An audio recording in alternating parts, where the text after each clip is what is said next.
Brought to you by Khata Book. इनका tomorrow होना हो लेकिन हिसाब टुडे हो सकता है। हाँ?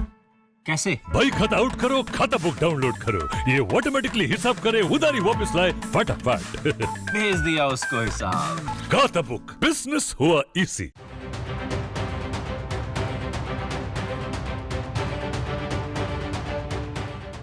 पंद्रह 16 जून की रात लद्दाख के गलवान घाटी में भारतीय शूरवीरों ने कायर चीनी सैनिकों को कैसे धूल फाकने को मजबूर कर दिया था, वो तो सबको याद होगा। लेकिन अब खबर आ रही है कि इस हिंसक झड़प के रचयिता कोई और नहीं बल्कि खुद चीनी राष्ट्रपति शी जिनपिंग और उनकी सरकार है।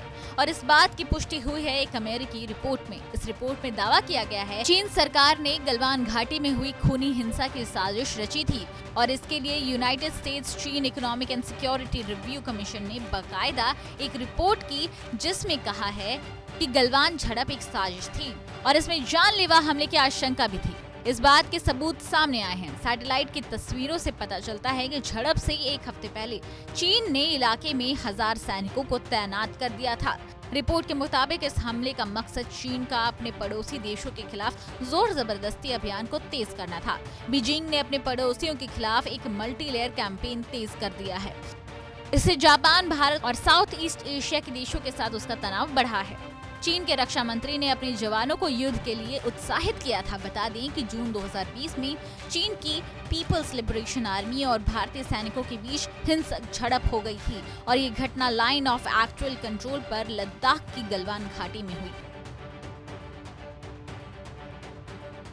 भारतीय सेना ने जिस आक्रामक ढंग से जवाब दिया उससे चीनी नेतृत्व अचंभित है।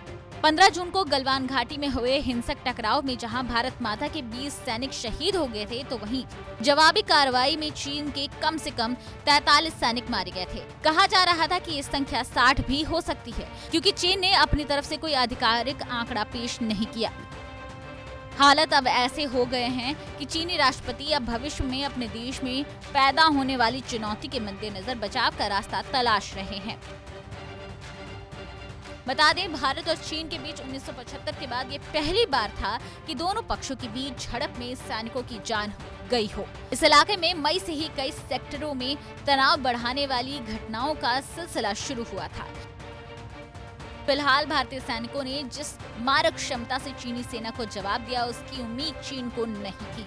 इसी के चलते टकराव में हुए अपने नुकसान के बारे में चीन कुछ नहीं बोल पाया। चीन की सेना के लिए अचंभित होने का दूसरा मौका तब था जब सितंबर की शुरुआत में भारतीय सैनिकों ने आसपास की पहाड़ियों की चोटियों पर कब्जा जमा लिया। चीनी सैनिकों ने भारतीय सैनिकों से पहाड़ियों का कब्जा छुड़ाने की कोशिश भी की लेकिन वो सफल नहीं रहे। ब्यूरो रिपोर्ट, भारत तक।